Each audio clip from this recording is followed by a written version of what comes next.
जय हिंद दोस्तों। आज हम पढ़ेंगे इंट्रोगेटिव सेंटेंसेस। तो जैसा कि आप देख रहे हैं कि यहाँ लिखा हुआ है इंट्रोगेटिव सेंटेंसेस।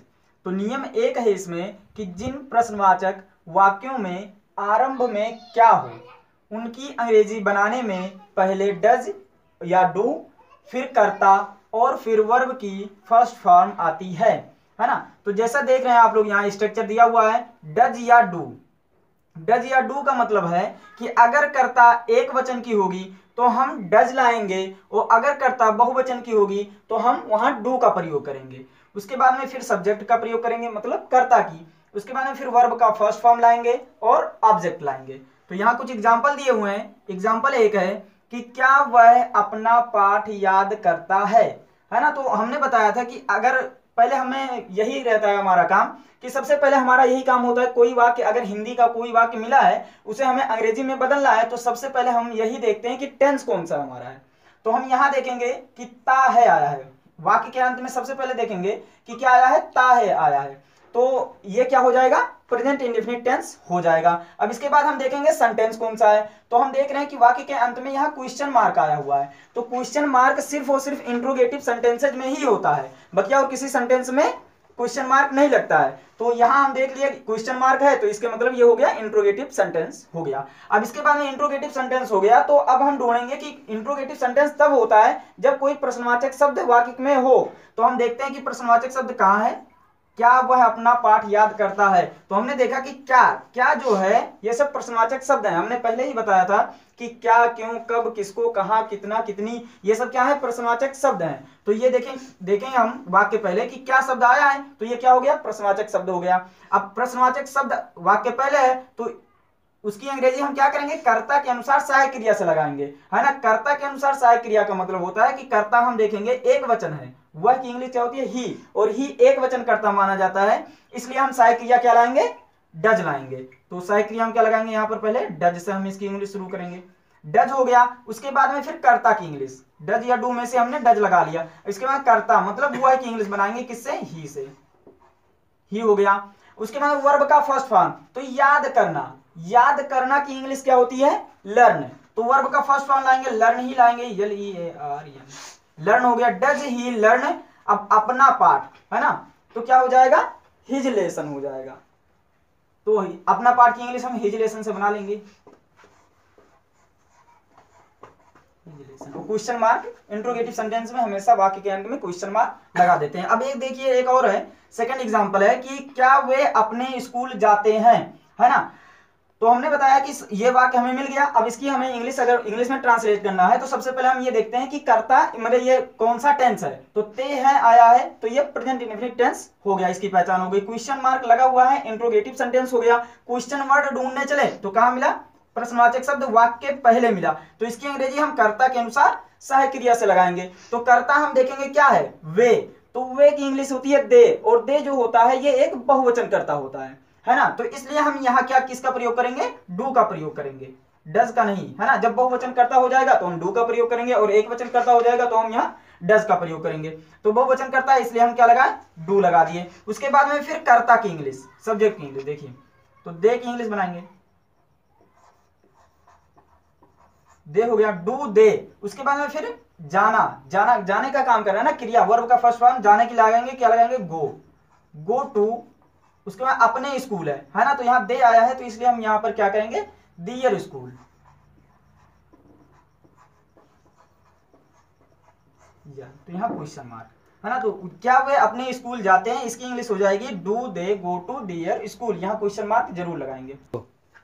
तो अब हम पढ़ेंगे नियम दूसरा। इंट्रोगेटिव सेंटेंसेस में नियम दूसरा है कि जिन प्रश्नवाचक वाक्यों के बीच में कोई प्रश्नसूचक शब्द आया हो उनकी अंग्रेजी बनाने में पहले प्रश्नसूचक शब्द की अंग्रेजी, फिर सब्जेक्ट के नंबर के अनुसार डज या डू। सब्जेक्ट के नंबर के अनुसार का मतलब है कि अगर सब्जेक्ट एक वचन है तो हम माने कर्ता एक वचन है तो हम डज लाएंगे, और अगर कर्ता बहुवचन है तो हम डू लाएंगे। फिर कर्ता और फिर वर्ब की फर्स्ट फॉर्म आती है। तो यहाँ स्ट्रक्चर दिया हुआ है कि सबसे पहले हम क्वेश्चन वर्ड की इंग्लिश बनाएंगे, फिर डज या डू लगाएंगे, फिर सब्जेक्ट की इंग्लिश, फिर वर्ब की फर्स्ट फॉर्म लाएंगे, उसके बाद में फिर ऑब्जेक्ट लाएंगे, है ना। तो आपको यहाँ जैसा कि दिख रहा होगा कि एग्जाम्पल फर्स्ट है कि वह कहाँ रहता है, तो वह कहाँ रहता है, तो ये तो हो गया। अब ये हमें एक वाक्य मिल गया हिंदी में, इसे हमें अंग्रेजी में ट्रांसलेट करना है। तो सबसे पहले हम ये देखेंगे कि ये कौन सा टेंस है। तो हम यहाँ देख रहे हैं कि ता है आया है, तो ये प्रेजेंट इंडेफिनिट टेंस हो गया। अब इसके बाद हम ये देखेंगे कि ये कौन सा सेंटेंस है, तो क्वेश्चन मार्क लगा हुआ है, तो जाहिर सी बात है ये इंट्रोगेटिव सेंटेंस है। अब इंट्रोगेटिव सेंटेंस है तो अब हम ये ढूंढेंगे कि माने क्वेश्चन वर्ड मतलब प्रश्नवाचक शब्द है कहाँ। तो हम आगे आए तो वह तो प्रश्नवाचक शब्द है नहीं, कहाँ, हाँ ये है। तो ये प्रश्नवाचक शब्द कहाँ मिला, वाक्य के बीच में मिला। तो जब प्रश्नवाचक शब्द वाक्य के बीच में हो तो उसकी इंग्लिश उसी शब्द से वाक्य पहले सबसे पहले उसी की इंग्लिश बनाएंगे, मतलब क्वेश्चन वर्ड की इंग्लिश बनाएंगे। तो प्रश्नवाचक शब्द की इंग्लिश, कहाँ की इंग्लिश क्या होती है, वेयर होती है। तो वेयर से हम बनाएंगे वेयर हो गया, कहाँ की इंग्लिश हमने बना लिया। उसके बाद डज या डू, तो ये डज या डू कब लगाएंगे, कर्ता के अनुसार लगाएंगे, सब्जेक्ट के अनुसार। तो हम देख रहे हैं कि सब्जेक्ट क्या है, वह है, तो वह की इंग्लिश क्या होती है, ही होती है, और ही एक वचन कर्ता माना जाता है, तो इसलिए हम क्या लगाएंगे, ही लगा देंगे, सॉरी मतलब डज लगा देंगे, वेयर डज। उसके बाद में फिर एक कर्ता की इंग्लिश बनाएंगे ही से, फिर उसके बाद में क्या बनाएंगे, रहता है की इंग्लिश। तो रहना की इंग्लिश क्या होती है, लिव। तो आपको अब यहां देख रहा होगा सेकंड है एग्जांपल जो है ये एक वचन के लिए, फर्स्ट एग्जांपल जो था ये एक वचन के लिए था ना, वह कहाँ रहता है, तो वेयर डज ही लिव, ये हो गया। अब बहुवचन के लिए है सेकंड एग्जांपल जो है वो बहुवचन के लिए कि अगर सब्जेक्ट बहुवचन होता है तो इसका एग्जांपल क्या है, तुम स्कूल क्यों जाते हो। तो हमें ये वाक्य मिल गया, तो सबसे पहले देखेंगे टेंस कौन सा है, तो ते हुआ आया है, प्रेजेंट इंडेफिनिट टेंस। उसके बाद में क्वेश्चन वर्ड, क्वेश्चन मार्क लगा हुआ है, इंट्रोगेटिव सेंटेंस। क्वेश्चन वर्ड क्यों है, वाक्य बीच में है, इसकी इंग्लिश इसी शब्द से वाक्य पहले बनाएंगे, तो क्यों की इंग्लिश होती है व्हाई से बना देंगे। उसके बाद में क्यों की इंग्लिश व्हाई से बना दिया। अब इसके बाद में कर्ता के अनुसार सहायक क्रिया लगाएंगे, मतलब कर्ता देखेंगे यू, तुम जो है ये तुम का इंग्लिश होता है यू, तो यू बहुवचन कर्ता होता है, इसलिए हम क्या लगाएंगे, मतलब डू लगा देंगे, तो व्हाई डू। उसके बाद में फिर कर्ता की इंग्लिश यू, देख रहे हैं ना, यहाँ क्वेश्चन वर्ड की इंग्लिश बना लिए, फिर डू लगा दिए इसमें से, फिर सब्जेक्ट लिख दिए। अब वर्ब का फर्स्ट फॉर्म मतलब जाना की इंग्लिश बनाएंगे, जाना ही तो क्रिया कर रहा है, काम कर रहा हूँ, तो जाने की इंग्लिश क्या होगी, गो, और टू हो जाएगा, फिर उसको कहाँ जा रहा है, स्कूल, SCHOO,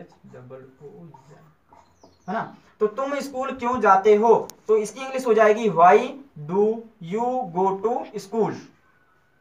नियम तीसरा है, तो नियम तीसरा में है कि कितना, कितनी, कितने, कौन सा के साथ उनसे संबंधित नाउन्स भी आते हैं, है ना। तो यहां देखेंगे कि क्वेश्चन वर्ड है, question word plus noun, structure दिया हुआ है क्वेश्चन वर्ड प्लस नाउन, इनके साथ संबंधित कुछ नाउन्स भी आते हैं ना, जैसे प्रश्नवाचक शब्द जो है, जैसे कितने मील, है ना, यहाँ देख रहे होंगे कि कितने मील लिखा हुआ है, तो ये कितने के साथ उनसे संबंधित नाउन्स भी आए हैं, मील जो है क्या नाउन है ना, तो इनसे संबंधित नाउन्स भी आए। फिर यहाँ डज या डू हो जाएगा, उसके बाद लगाएंगे, फिर सब्जेक्ट लगाएंगे, उसके बाद फिर वर्ब का फर्स्ट फॉर्म लाएंगे, फिर ऑब्जेक्ट लाएंगे। यहाँ देख रहे होंगे कि डज या डू आया, दोनों आया है, तो इसके मतलब यही होगा कि कर्ता एक वचन का भी होगा और कर्ता बहुवचन का भी होगा। तो कर्ता जब एक वचन का होगा तो हम वहां डज लगा देंगे, और कर्ता जब बहुवचन का होगा तो हम वहां सहायक क्रिया डू लगा देंगे, है ना। तो चलिए ये एग्जांपल करते हैं कि तुम कितने मील प्रतिदिन टहलते हो, तो ते हो आया है, तो ये प्रेजेंट इंडेफिनिट टेंस है, पहचान यही है कि ते हो आएगा या ता होती है, ऐसे आते हैं। प्रश्नवाचक शब्द क्वेश्चन मार्क लगा हुआ है, प्रश्नवाचक चिन्ह लगा हुआ है, इसके मतलब ये हो गया कि इंट्रोगेटिव सेंटेंस है। अब क्वेश्चन वर्ड ढूंढने चले तो कहाँ मिला, कितने मील, है ना, कितने मील आ गया। तो कितने मील जब आ गया तो इन दोनों की इंग्लिश हम सबसे पहले बनाएंगे, तो कितने मील की इंग्लिश बन जाएगी हाउ मेनी मील्स, है ना, हाउ मेनी मील्स,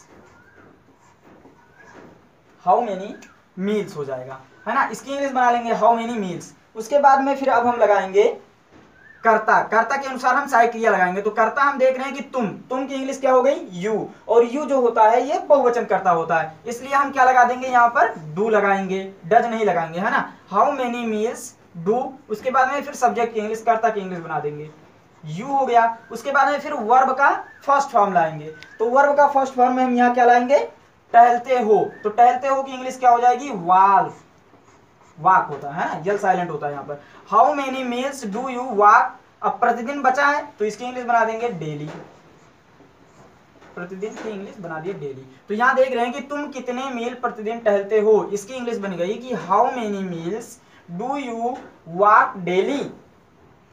इंट्रोगेटिव में नियम 4 है कि यदि प्रश्न सूचक शब्द कौन ही कर्ता का कार्य कर रहा हो तो पहले प्रश्न सूचक शब्द की अंग्रेजी तथा फिर वर्ब की फर्स्ट फॉर्म में यस या यस लाते हैं, है ना। तो देख रहे होंगे कि यहाँ स्ट्रक्चर बना दिए कि हु, फिर वर्ब के फर्स्ट फॉर्म में यस या यस, फिर सब्जेक्ट, फिर ऑब्जेक्ट, है ना। तो मतलब कौन जो है तुम्हें अंग्रेजी कौन पढ़ाता है ना। तो ये कौन जो है यही प्रश्न सूचक माने ऐसा माने क्वेश्चन वर्ड है जो हमेशा कर्ता का काम करने लगता है ना। तो ये खुद कर्ता का काम करने लगता है, तो इसकी अंग्रेजी सबसे पहले बनाएंगे। और जैसे अफर्मेटिव में बनता था कि एक वचन कर्ता के साथ वर्ब के फर्स्ट में सीरियस लाते हैं, वैसे ही डज या डू का प्रयोग नहीं किया जाता यहाँ पर, है ना। तो सबसे पहले हम ये देखेंगे कि इस एग्जांपल में तुम्हें अंग्रेजी कौन पढ़ाता है। तो ता है आया है तो प्रेजेंट इंडेफिनिट टेंस हो गया, क्वेश्चन मार्क है तो इंट्रोगेटिव सेंटेंस हो गया। तो हम क्वेश्चन वर्ड देखें तो कौन है, तो कौन जब देख लिए तो ये तुरंत वही समझ जाएंगे कि कौन जो होगा प्रश्न सूचक शब्द। तो इसकी अंग्रेजी हम इसी शब्द से वाक्य पहले बना देंगे हु, और इसके बाद हम कर्ता के अनुसार सहायक क्रिया नहीं लगाएंगे, है ना। जब ये हु मतलब हो गया सब्जेक्ट, तो इसके बाद हम क्या करेंगे, ये खुद कर्ता का काम करने लगा, है ना। हु जो है ये कर्ता का काम करने लगा, तो इसके बाद हम क्या करेंगे वर्ब के, और इसे एक वचन कर्ता माना जाता है ना। इस जो प्रश्न सूचक शब्द है इसे हम एक वचन मानते हैं, इसलिए हम क्या करेंगे वर्ब के फर्स्ट फॉर्म में यस या यस ले आएंगे। तो वर्ब क्या है, पढ़ाना, पढ़ाने का इंग्लिश क्या होती है, टीच होती है। तो उसमें क्या कर देंगे ईएस जोड़ देंगे, है ना। तो टीच हो जाएगा, हु टीच। उसके बाद में फिर कर्ता की इंग्लिश बना देंगे यू, है ना, जो मेन कर्ता है वो तो रहेगा ही। उसके बाद कर्ता की इंग्लिश बना देंगे यू। उसके बाद फिर क्या हो जाएगा, ऑब्जेक्ट हो जाएगा अंग्रेजी यू इंग्लिश, क्वेश्चन मार्क लगा देंगे, है ना। तो तुम्हें अंग्रेजी कौन पढ़ाता है ना। तो इसकी इंग्लिश हो जाएगी हु टीच यू इंग्लिश। तो नियम 5वां है, इंट्रोगेटिव सेंटेंस का नियम 5वां है कि प्रश्नवाचक वाक्य के निगेटिव होने पर कर्ता और वर्ब के बीच में नॉट लगाते हैं, है ना। कभी कभी क्या होता है जो प्रश्नवाचक शब्द है, प्रश्नवाचक वाक्य जो है वो निगेटिव भी होता है ना। मतलब इंट्रोगेटिव और निगेटिव वाक्य होने पर, है ना। तो एग्जांपल देख लेंगे यहाँ कि तुम स्कूल क्यों नहीं जाते हो, है ना। तो क्वेश्चन मार्क यहाँ भी लगा हुआ है ना।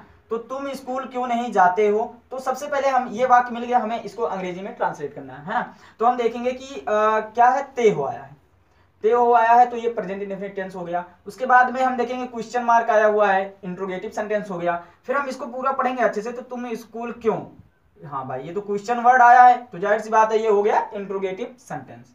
उसके बाद देख रहे हैं कि यहाँ नहीं शब्द भी आया है ना। तो भाई ये तो इंट्रोगेटिव था, अभी तो हम पढ़ रहे थे, लेकिन नहीं शब्द आ गया, इसके मतलब निगेटिव भी हो गया, है ना। तो हम यहाँ इसका नियम अलग होता है। तो देखेंगे क्या होता है कि जब प्रश्नवाचक वाक्य माने प्रश्नवाचक शब्द भी आ जाए और नहीं शब्द भी आ जाए, तो ये क्या हो जाएगा, कौन सा सेंटेंस हो जाएगा, ये इंट्रोगेटिव निगेटिव सेंटेंस हो जाएगा। मतलब प्रश्नवाचक शब्द माने प्रश्नवाचक वाक्य और नकारात्मक वाक्य दोनों हो जाएंगे। तो इसकी अंग्रेजी हम कैसे बनाएंगे, अब देखते हैं। तो हम सबसे पहले क्या करेंगे, क्वेश्चन वर्ड है ना, प्रश्नवाचक शब्द वाक्य के बीच में है, तो इसकी इंग्लिश सबसे पहले उसी शब्द से बना लेंगे। तो क्योंकि इंग्लिश क्या हो जाएगी, वाई हो जाएगी। उसके बाद में फिर हम क्या करेंगे, अब यहाँ क्या कह रहा है, प्रश्नवाचक वाक्य के निगेटिव होने पर कर्ता और वर्ब के बीच में नॉट लगाते हैं, है ना। तो ये तो क्वेश्चन वर्ड है ना भाई, अभी कर्ता तो आया ही नहीं है। तो क्वेश्चन वर्ड की इंग्लिश पहले बना लिया। अब उसके बाद क्या करेंगे, कर्ता के अनुसार सहायक क्रिया लगाएंगे। तो कर्ता क्या है, तुम, और तुम की इंग्लिश क्या होती है, यू होती है। और यू क्या होता है, बहुवचन कर्ता माना जाता है, इसलिए हम यहाँ सहायक क्रिया क्या लाएंगे, डज या डू, क्या लाएंगे। तो हम यहाँ बहुवचन कर्ता है, इसलिए हम सहायक क्रिया यहाँ पर डू लाएंगे, है ना। वाई डू हो गया। अब उसके बाद कर्ता की इंग्लिश बनाएंगे। तो कर्ता की इंग्लिश बन गई भाई।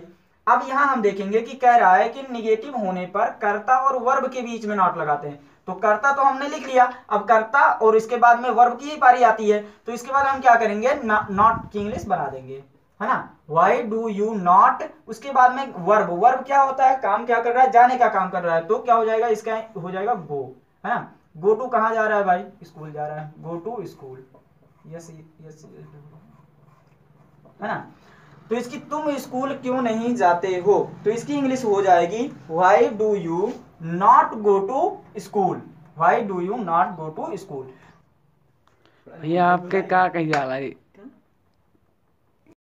हाँ तो दोस्तों, आज के लिए बस इतना ही। उम्मीद करते हैं हमारी वीडियो आपको पसंद आई होगी। मिलते हैं नेक्स्ट वीडियो में, तब तक के लिए bye bye and take care, love you all.